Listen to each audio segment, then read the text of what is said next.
What is on the upside, people? My name is Song for Everything, but you can call me Song, and I am your resident cartoon connoisseur.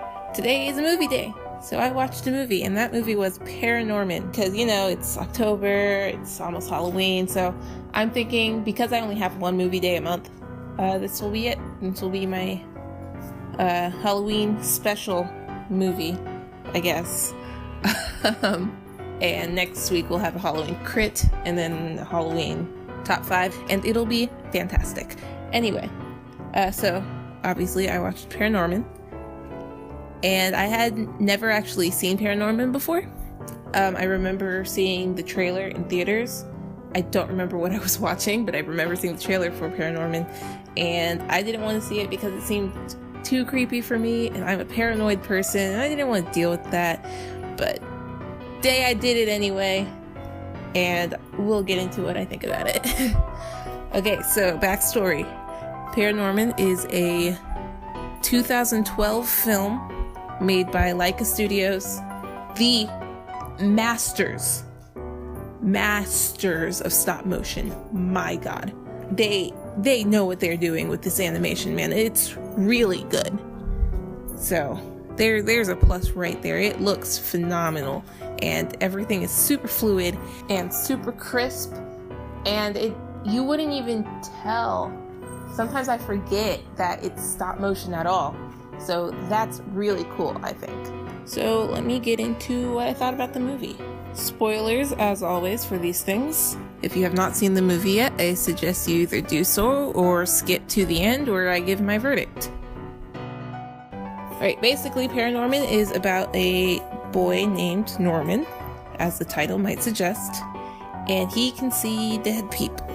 He can talk to ghosts, and no one else in the town believes him, and they all think he's crazy, that he's a freak, and, cliched stuff like that. It's not anything new, it's not anything groundbreaking, but that's the basic premise of the movie. He mostly ignores living people. Like, he's super polite and super social with ghosts, but because everyone who's living basically hates him, he basically ignores everybody. He doesn't talk to anybody. He doesn't have any friends. His closest friend is his grandmother, who passed away and is basically haunting their house, and they watch scary movies together, and it's adorable. It's cute. Eventually he does get a friend who's interested in everything he sees. His name is Neil. He's also bullied at school because he's fat, and so they get together one day and become friends. And I think the relationship between those two, the budding friendship that you see, is really nice, but it gets thrown away really early. Or not thrown away, it gets put off to the side, it gets put on the back burner. They don't really give enough attention to it, I think. But they do present Neil as someone who's super profound. He says that bullies are a part of human nature. It's a thing that exists, so there's no reason to pay attention to them. There's no reason to let them get to you.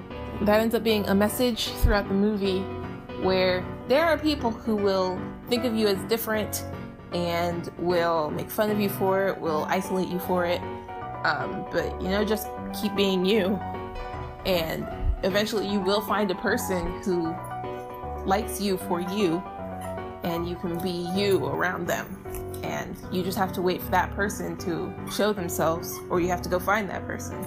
So don't give bullies the time of day, kids. Anyway, the town has a curse put on it from long ago, where during the witch trials, a little girl was executed for being a witch, and she put a curse on the town that the people who executed her would come back as zombies. There was a guy that was trying to prevent that from happening, but then he died, so he tells Norman, hey, it's your turn now. You're the only one who can do it, because you're the only one left now who can see the dead and can talk to the dead. And Norman ends up deciding, nah, let me do it a different way, because obviously if I just put the witch to sleep for a whole other year, I'm gonna have to keep doing this, and nothing's ever going to change. Nothing's ever going to right. No, there's no wrongs that will be right. So he gets the idea to just talk to this little girl, just talk to her, and try to get her to understand that she's not alone. And just because she's different doesn't mean she has to. Just because she's different doesn't mean that these people who hurt her had to hurt her, but she doesn't have to hurt them back. It was nice. The ending of the movie where that happens and he's telling her a story about herself, and she's just trying to push him away. It was really powerful, especially with this theme that they kept driving through the movie, and it wasn't like hammered in either. So I appreciated that. It was a really good scene. Probably the best scene in the movie was when he was telling her this story, and I don't know, it was really good. The rest of the movie, while it didn't go like slow or it wasn't boring, there's a few things that could have been shaved off.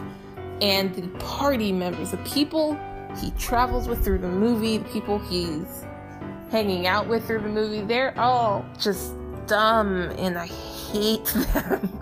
Oh my goodness. His sister is typical Valley girl. He has Neil with him, but Neil isn't so much smart as he is profound, and only that one time. The rest of the movie, Neil's just being dumb. Neil's brother is in the party. He's just an idiot. He only cares about his car. He's a typical jock. To, I guess, compliment the typical cheerleader. There is a twist at the end that was really nice between Courtney and Mitch. But other than that, it was not. Norman was the smartest one in the party, and it was actually frustrating to have him with these people the whole time. Everyone in the town, they're just terrible. His mom is too complacent. His dad is way too strict. His dad is probably the worst part about this movie, where he is just super unsupportive, super mean to his son. And it was frustrating to watch these characters. The characters were the weakest part of the movie by far. But yeah, no, it's just, oh my god. But yeah, overall, my only biggest gripe is the characters. That's it. My biggest gripe is the characters. The storytelling was really good. I loved the story they were telling.